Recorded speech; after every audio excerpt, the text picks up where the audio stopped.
Si tu as l'impression de t'épuiser dans tes relations, arrête d'être empathique à tout prix.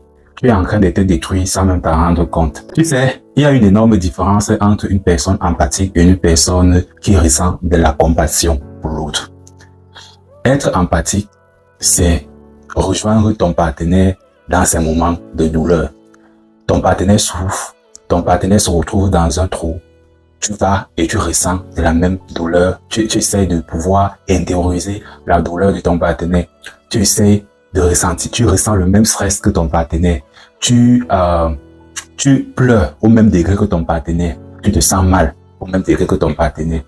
Et tu veux en sortir. Tu veux que votre couple avance. En amour, il ne s'agit pas de montrer à l'autre que je ressens les mêmes douleurs que toi.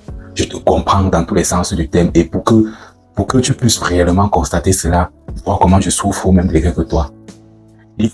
En amour, il faut une personne qui soit toujours là pour pouvoir tendre la main à l'autre lorsque l'autre va mal, afin que celui-ci ou celle-ci puisse sortir de la situation de détresse dans laquelle elle se retrouve.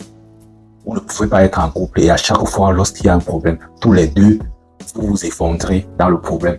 Il faut toujours une personne qui puisse garder la tête haute pour pouvoir faire en sorte que les choses avancent. En amour, on ne se noie pas tous les deux dans les problèmes. C'est ça qui fait la différence entre les couples qui s'épuisent au fil du temps et les couples qui continuent à avancer malgré les vents et marées. C'est ça, la différence entre l'empathie et la compassion. Sois plutôt ce partenaire qui a de la compassion pour s'halluciner ou bien pour son prince charmant. Sois plutôt ce partenaire-là qui comprend la douleur de l'autre, mais ne va pas jusqu'à entrer dans le trou dans lequel son ou sa partenaire se retrouve. Reste au bord du trou, tends la main de telle en sorte que ton partenaire puisse enfin sortir de la situation dans laquelle elle se retrouve. C'est ainsi qu'on réussit à vivre une relation amoureuse, saine et durable. Il ne s'agit pas d'à chaque fois, lorsque l'autre est en souffrance, on plonge dans la même souffrance que celui-ci. C'est tout à fait normal qu'à la longue, on ne puisse plus continuer ensemble. C'est tout à fait normal qu'à un moment donné, toi qui n'étais pas peut-être dans cette situation-là, tu te sens épuisé.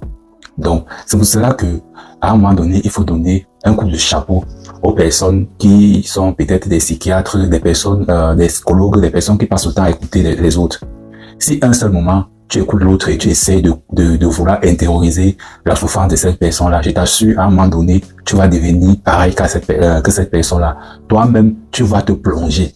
Donc, quand quelqu'un souffre à côté de toi, fais de ton mieux pour pouvoir tendre la main. Fais comme tu peux pour pouvoir tendre la main à cette personne-là.